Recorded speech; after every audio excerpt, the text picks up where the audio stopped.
برای ساخت این رقص نور یه سری قطعات نیاز داریم. این ریسه LED با این درایورش رو جداگونه میفروشن، اینا با هم متصله. اینی که من گرفتم 15 متری بود. این 15 متر رو از این جدا میکنیم به اندازه همدیگه. حالا اگر که طولش کمتر بود 2 تاش بکنید، اگر که مثل من 15 متری بود 3 تا بکنید. اونطور تعداد LED ها باید یکسان باشه. من الان 15 متری تقسیم بر 3 کردم، تقریبا 31 LED شد هر کدوم از این ریسه ها.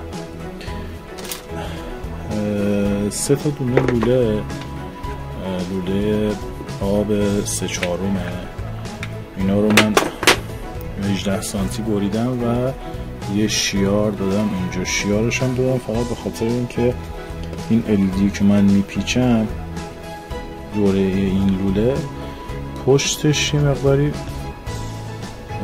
این سیمه آزاده، میخوام بکنم توی این قسمت که این فیت وایسه. اگرم نمیتونید اینجا شکاف بدید نیاز نیست، این مقدار سیمی که دورش میپیچه آزاده وگرنه مشکل ایجاد نمیکنه. با این تفاصیل فکر نکنم منم بتونم استفاده کنم، چون انقدر بلند نیست که بخواد بره توی اینجا. این لوله سایزش بزرگه و لوله کوچیکتری استفاده میکردم. خب بریم تا بسازیم. نه نسازیم، هنوز مونده. یه جعبه کیته که میفروشن فروشگاه الکترونیکی. من دیگه از پرینتر سه‌بعدی استفاده نکردم چون مرغوم به صرفه نیست دیگه. این جعبه رو داشتم، من از این جعبه میخوام استفاده کنم که اینا قرار شده به این صورت روش بیسته.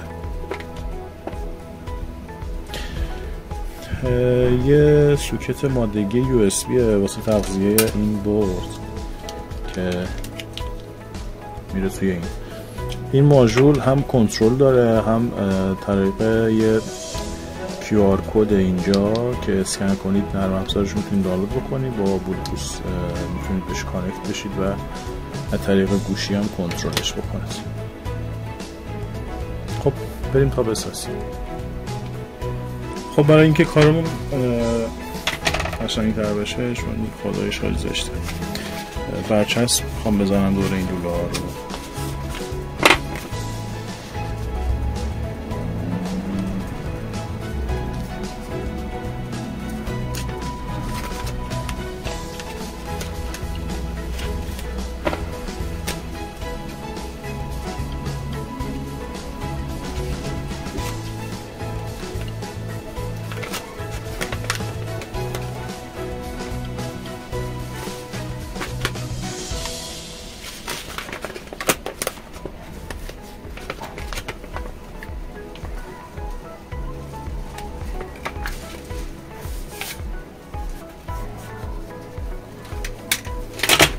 خب این 3 تا کاور شد. الان بریم تا LED ها رو روش مونتاژ کنیم. من LED رو از هم جدا میکنم.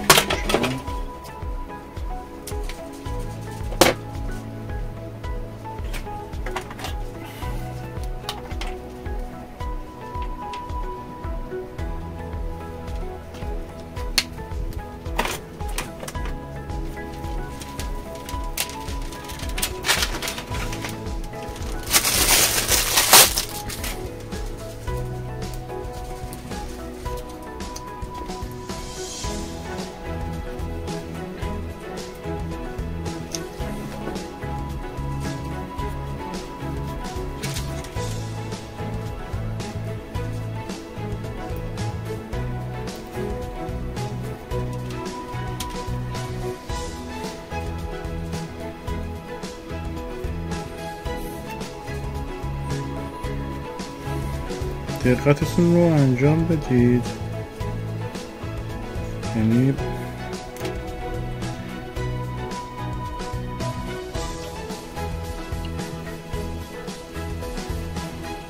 سعی کنید که LED ها رو دقیقا زیر همدیگه بذارید و مستقیم بیاد پایین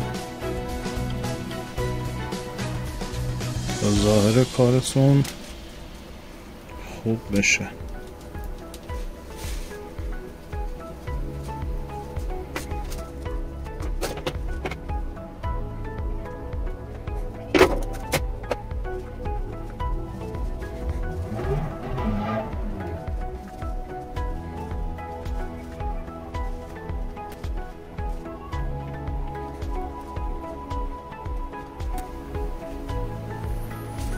بقیه هم میپیچم بعد به ویدیو رو مجدد میگیرم. خب ستا رو انجام دادم و این شد نتیجه کار. الان این ستا رو بستی بذاریم اینجا.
خب من سیما رو لحی میکنم و بیام.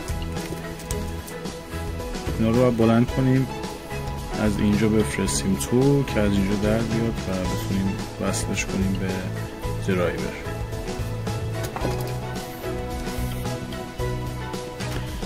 خب این ستا رو لحیم کردم و از این شیار فرستادمشون توی اینجا.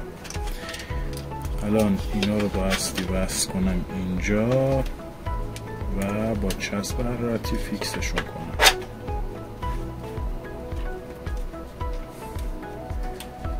نمیدونم چیز خوبی بشه یا نه. اینا رو داشتم گفتم یه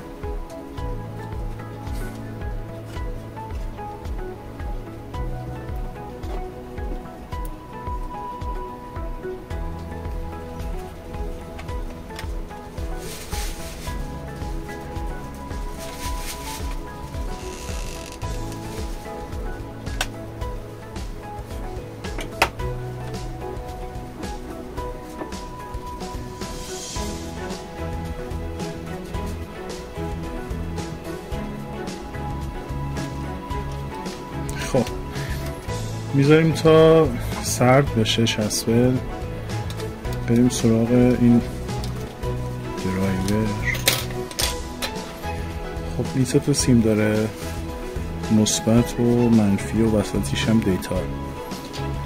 ما به خاطر اینکه اینا رو وصل کنیم به این الیدیا از سیم فیشتار استفاده میکنم تا راحت‌تر بتونیم استفاده بکنیم ازش.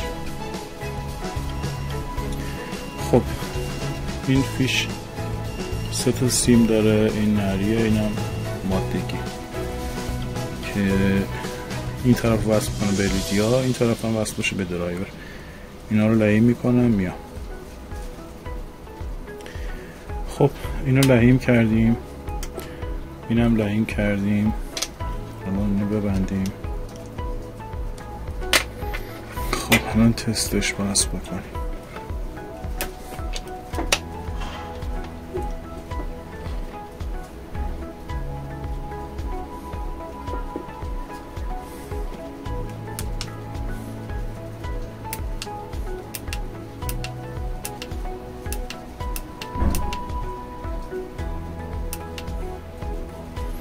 خب بریم برای ادامه کار.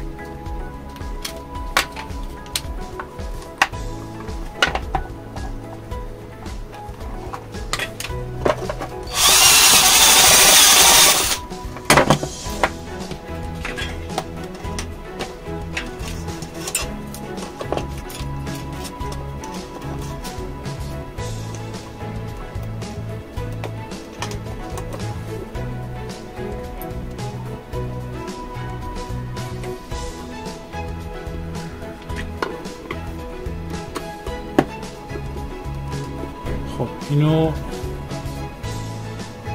برق شارژر بهش وصل میکنیم. این سوکت شارژر این طرف هم که میخوره به اینجا.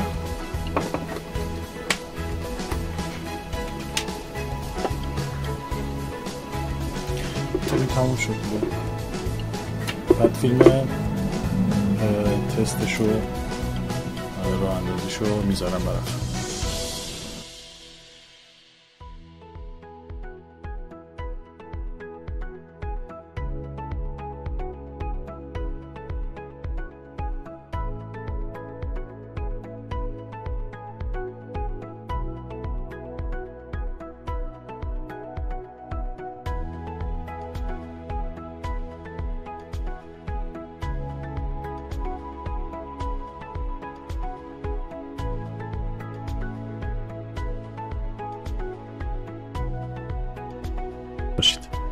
کانال منو سابسکرایب کنید تا از ویدیوهای بعدی با خبر بشید. مرسی که تا اینجا همراه من بودید.